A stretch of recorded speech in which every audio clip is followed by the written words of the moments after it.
Forspoken has gotten such bad reviews. I know. I saw that. I actually was bummed about the reviews for Forspoken. It seems like a lot of people aren't into it. I'm kind of sad. Have a good work day, Gully. G? What is it? G-U-I. How do you say that? Goo? Gully? Goo? I don't know. Is it, how do you pronounce that D? Or that G? The devs got lazy. The lack of optimization. Oh, you mean so you can't play it on a PC? I definitely agree with that. I definitely agree with that. Like, I think I wanted to wait. Oh, Huey? Is that his name? Oh, is it Guy? Is that your name? Is your name Guy? Is that how you say Guy? Is that just another way to spell Guy? What the fuck? No, I'm not bailing on Breath of the Wild. I'm in love with Breath of the Wild. I didn't think I would actually like this game because I thought it'd be kind of boring. But it's a really nice change of pace. But because it seems so calming and chill, but it's actually not. Oh, thank you. Thank you. But I really like the fact that what I like about Breath of the Wild is you really do want to spend time getting to know the NPCs and the towns and the map, right? So like Elden Ring, I think is the best game I've ever played, but you kind of want to rush to the next big bad, or you want to rush to like level up. This is the first game I've ever played where I'm not in any rush, where I'm like, oh, I could just like run around and look next to trees for 5-6 hours and have a blast, you know? So that's a whole different experience, but I think it's really unique to the game and I love it. And I leave very calm and happy after I play it. We're talking about Zelda. You want a taco guy? And like Link has to be some really hot stud. Like all these girls are fucking talking about him. Everyone's trying to fuck him. So, I mean, I'm playing a character that everybody wants to fuck. So I'm down.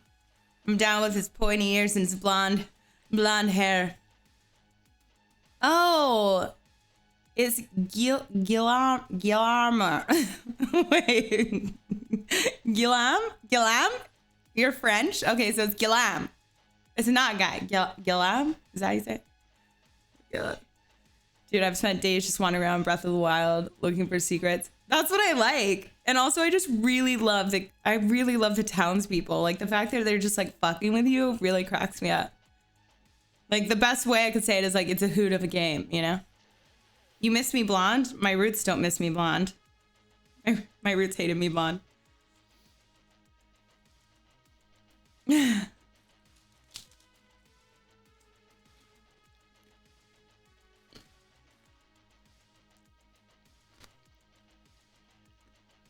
Good morning, Sweden.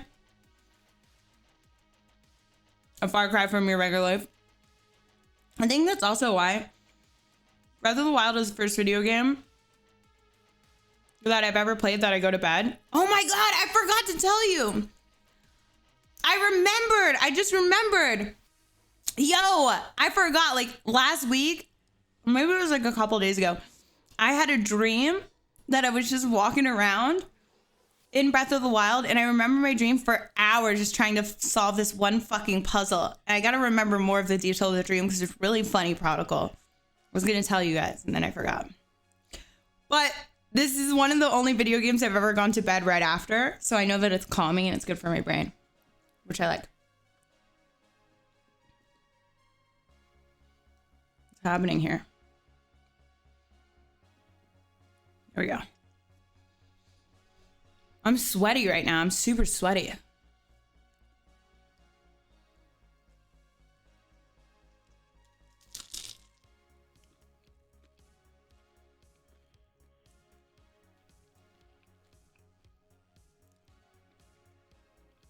He created the original game from his time going through his adventures in the forest in Japan. What? That's so beautiful. I just run around in circles in Breath of the Wild. Yo, it's not a kid's game. That's the thing. You think it's a kid's game, and then you go to fight one monster and you die. Like right away.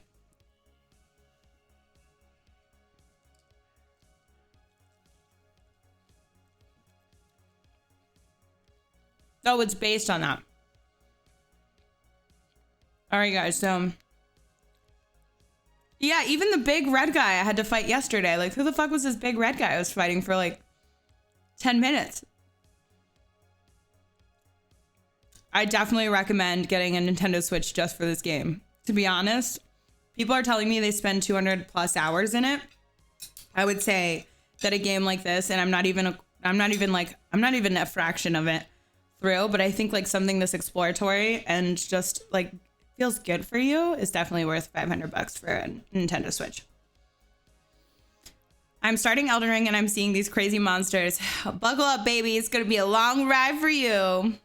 TJ, thank you so much. So if I can give you one recommendation for Elden Ring, it's to look at the area that you're at for the level you're at. And you don't need to see all these like cheat sheet guides. It's definitely scary. It's intimidating. But you can fight places that are lower than you and farm and just fight those places all day long, because Elden Ring is really about how you want to play it. But I highly recommend just looking up like, hey, what part of the map is for like lower levels or whatever level, and make sure you're playing to accordingly, because that'll change your entire gameplay. My shirt says big simpin'. I'm big simpin'. No, I don't like looking things up. Yeah, that I didn't look stuff up, but I did look up after I struggled. I did 26 hours of trying to defeat Godric the Grafted. I did look up like where to fight lower level enemies. You need to get married. Well, that's a very quick assumption. Why?